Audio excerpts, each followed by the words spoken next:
आणि यानंतर पुढच्या बातमीकडे वळूयात। आज जागतिक सायकल दिन या निमित्तानं सायकल रॅलीचं आयोजन करण्यात आलंय। या रॅलीमध्ये राज्याचे मुख्यमंत्री देवेंद्र फडणवीस यांच्या पत्नी समाजसेविका अमृता फडणवीस सहभागी झालेल्या होत्या। तर अमरावतीमध्ये देखील भव्य सायकल रॅलीचं आयोजन करण्यात आलं होतं। पेट्रोल डिझेलचा वापर कमी करण्याचं आवाहन या रॅलीच्या माध्यमातून करण्यात आलंय।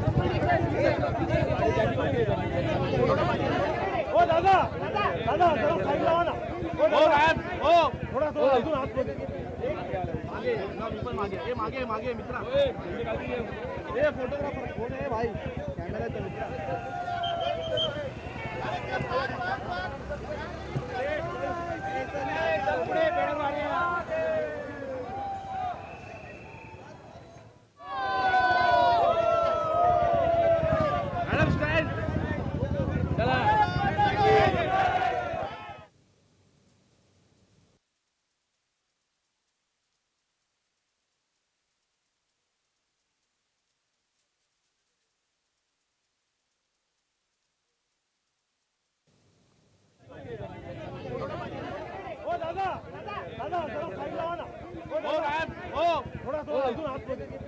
तर आज जागतिक सायकल दिन आहे आणि याच निमित्तानं सायकल रॅलीचं आयोजन करण्यात आलेलं आहे।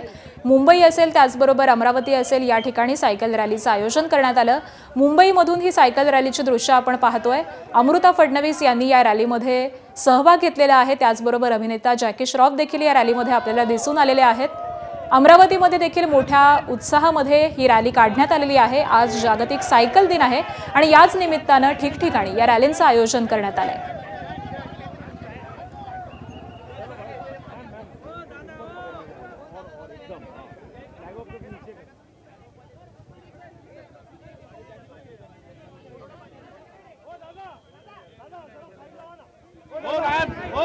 हा कार्यक्रम स्पोर्ट्स अथॉरिटी ऑफ इंडियाने ऑर्गनाइज केला आहे अंडर फिट इंडिया मूवमेंट। तर सगळे फिटनेस फ्रीक सगळे एन्व्हायरमेंटलिस्ट इथे आलेले आहेत। स्पेशल सायकलिंग ग्रुप्स आलेले आहेत। खूप छान वाटतंय आणि मला वाटतं याच्यामुळे त्यांची फिटनेस हेल्थ तर वाढणारच, छान राहणार, पण त्या व्यतिरिक्त आपलं पर्यावरण जे आहे ते पण छान राहील, पोल्युशन नाही राहणार। Cycling is the only sport ज्याच्यात हेल्थ आणि झिरो कार्बन एमिशन्स आहेत। तर आपण हे सगळ्यांनी जेवढं जमेल तेवढं सायकलिंग करायला पाहिजे। आता आपण कोस्टल रोडवर करतो, इथे सायकलिंग ट्रॅक पण आहे, तर असे ट्रॅक्स पण आपण बनवायला पाहिजे अजून। पण जिथेही जमेल तिथे आपण हे सायकलिंग करत राहायला पाहिजे। यूथ या ठिकाणी जमलेला आहे आणि जर आपण पाहिलं तर एकूणच शरीराच्या दृष्ट्या कुठेतरी फिटनेसला जास्त महत्त्व दिलं जातं। करेक्ट, फिटनेसला महत्त्व दिलं जात आहे, पण ॲट द सेम टाइम आपली जी एन्व्हायरमेंट आहे त्याला पण महत्त्व दिलं जात आहे। आणि मला वाटतं जो सायकलिंग करतो माणूस तो कम्प्लिटली हेल्दी राहतो, त्याला cardiovascular diseases, muscle related issues नाही होत, खूप सारे बेनिफिट्स आहेत। तर just be on the cycle, ride your way to success through the cycle. राजकारणात पण